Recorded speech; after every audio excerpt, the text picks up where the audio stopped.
After living in the Middle East for the past 8 years, I have discovered that local women approach femininity, womanhood, beauty, and even relationships very differently from the way we do it in the West. Things I learned from them changed my view on femininity completely. Trust me when I say it, we have a lot to learn from them. In the West today, there is a crisis of femininity. Women want to learn how to be more feminine, as if it is something inaccessible for normal women. In other cultures, femininity is not something to apologize for, it is celebrated. Eastern women are mysterious, modest, reserved, and very, very feminine. They will never defend their femininity. They have this irresistible aura of divine feminine about them. You will never see her fighting for everyone's attention, and yet when she enters the room, everyone notices. How do they do that? Today I will share my experience, things that I've noticed, and things that I'd like to implement into my life to become more feminine, more soft. We will talk about the appearance, things they do on the outside to be more beautiful, more attractive, more feminine, as well as things on the inside, their principles, the way they approach womanhood and relationships that creates this feminine aura about them. The first thing that shocked me, surprised me after moving to the Middle East is the attitude to perfumes and to fragrances. Here, the fragrances is not something you wear once per week when you go out.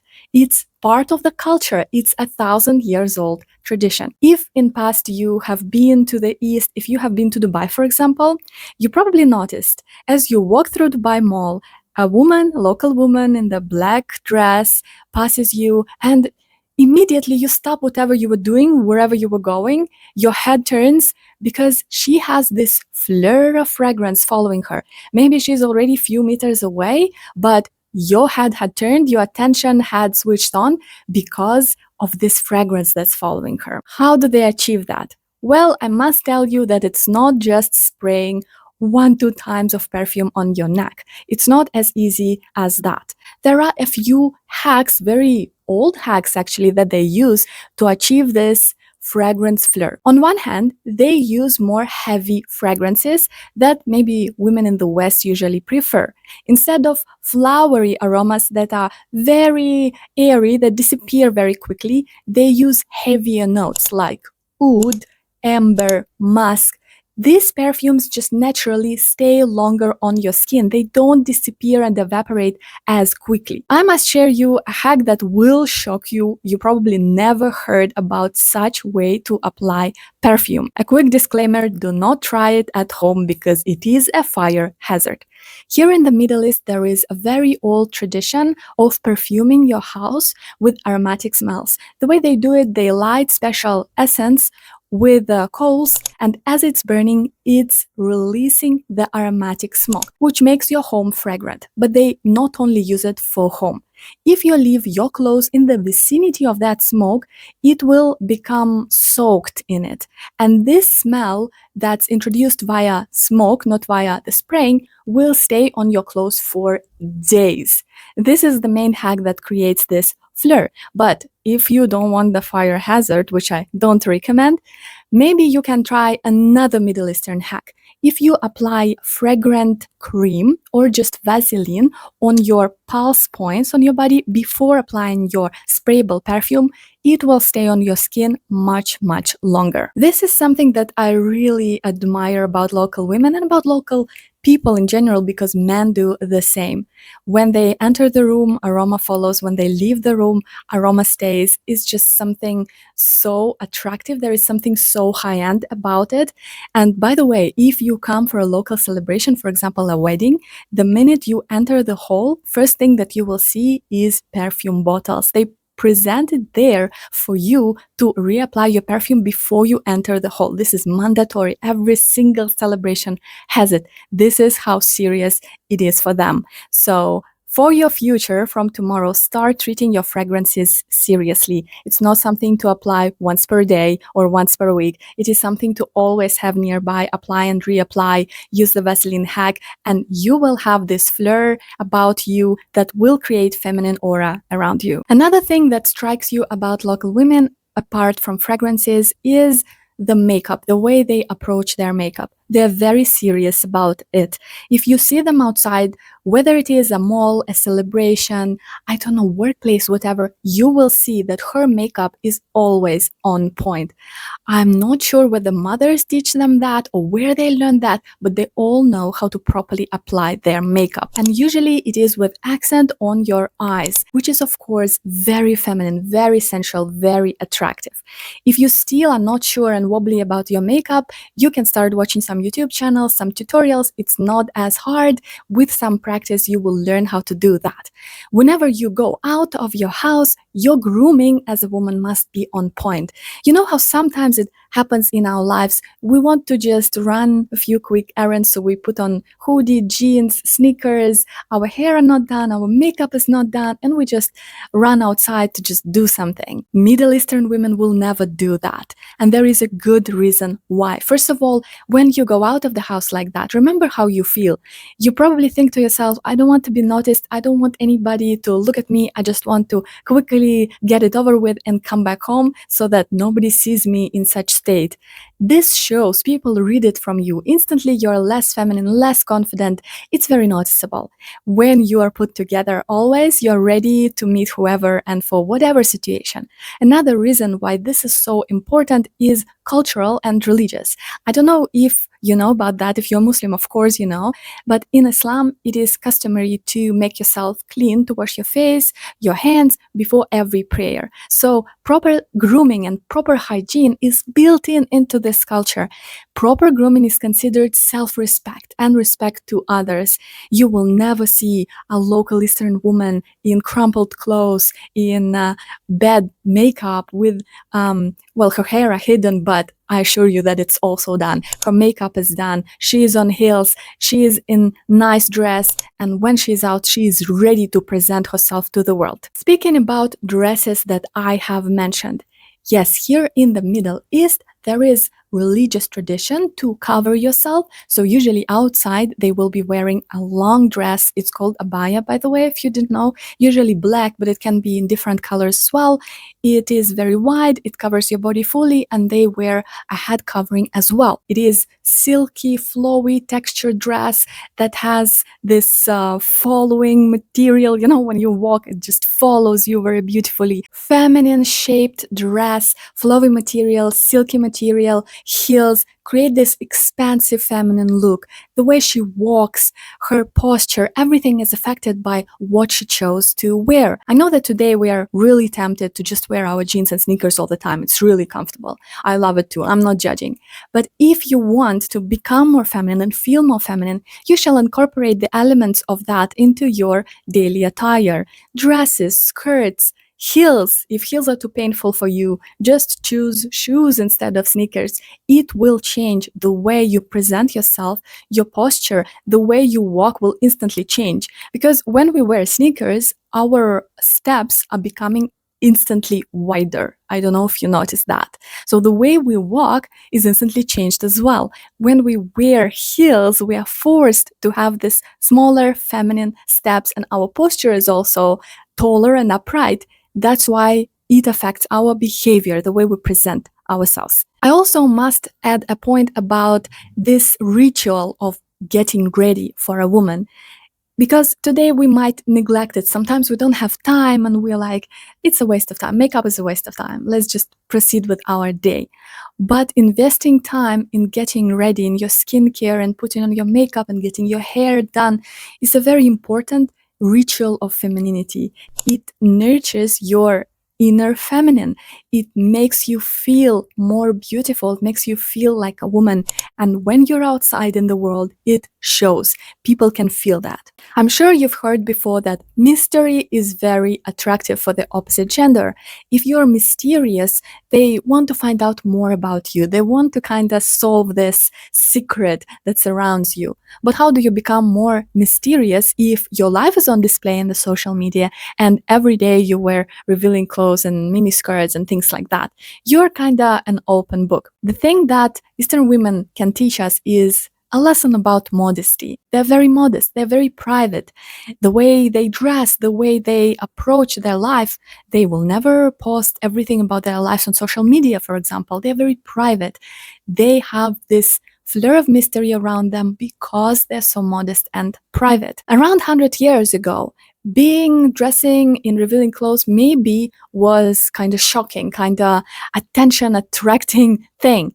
That's because everybody was modest at that time. And if a woman suddenly wears little black dress, it becomes a scandal. It's very attractive. It's very interesting. Today, the situation is completely opposite. We are overfed with pick-me girls in revealing clothes. They're everywhere. It is not something new. We can open Instagram and see a girl in bikini at any point of time. This is not something that attracts attention, even though many girls think that if they dress more revealing, if they wear a shorter skirt, then they will win this game. It's not true because it's not interesting anymore. Today, modesty and mystery wins because it is expensive. A modest woman doesn't chase. She attracts availability of your body, of your attention, of information about you is cheap because it's everywhere. And instantly your standards become very low because there is a lot of fish in the sea and everybody is the same. If you're modest and mysterious, if you don't reveal everything about yourself and your body, this is expensive feminine energy. It instantly attracts more expensive attention. They are ready to step up for you because they can see your attention is exclusive. You don't sprinkle it on everybody. Girls today are in a competition with each other for wide range of attention. If they are approached in the street, in a bar, in a cafe, they think that they won, that they are in demand in a way. But this is sad, actually, because this attention is cheap. These men see availability and they want things from you, but they are not ready to give things to you, to step up for you. Modest woman with expensive femininity, with expensive energy that doesn't chase people around her, attracts expensive attention, attracts men that are ready to fulfill her high standards. And by the way, Eastern women can teach us a lot about high standards. Today in the West, we live in the world where nobody owes anything to anybody. You split your rent half-half, you split your lives half-half, and the man doesn't have a role, the woman doesn't have a role. It's not how it works.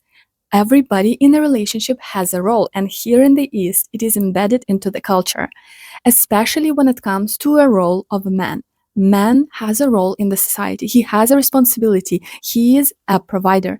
Did you know that when a Muslim woman is getting married, she's entitled to a sum of money from her future husband? This is not because he is buying her. This is her safety net, her guarantee, something she can rely on if something goes wrong in her family life. Women are very well protected. Here in the Middle East, government does a lot to invest into their people and into their women as well. They have lots of opportunity today to study, to get the best education they want for free. Government will take care of it. Apart from that, they have very successful careers because they have good education, they have the opportunity. There are a lot of women in the management of local and international companies. They are set, trust me. And apart from that, they have support of their families behind them, behind their shoulders. Such a woman with education, career, family support will never tolerate bad behavior from her partner. That's why their standards are so high. They don't have to rely on a man who has nothing to offer because she can provide and have everything for herself by herself. So when I say that an Eastern woman has high standards, it's not because she's sitting at home being all pretty, waiting for a man to come and throw gold at her feet. This is because it is a woman with goals, with education, with career, with family support, who has money, who has future, who has everything going on for her, who knows that if a man comes into her life, he must bring value. He must make that life better, not worse. Not a single Eastern woman will try to justify that. It's just how it is. It's embedded into the culture. If a man wants to be with her, he has to step up. And I think this might be the most important lesson out of this whole video. We all must have high standards instead of wasting our lives on men with potential who have nothing, jobless, no goals, but have ideas. We don't have to waste our lives on people like that. We shall have high standards as women because we still need safety from the society. We don't have to justify it. And by the way, another important thought is that both the man and the woman in a family, they have responsibility, they have a role. It doesn't mean that she is locked in the kitchen, right? But they owe something to each other. That's how a family works. It is, I think, a very dangerous and false belief that we don't owe anything to each other. If we didn't owe anything to each other, there wouldn't be a union. In a couple, we expect something from each other. That's okay. That's not something to run from.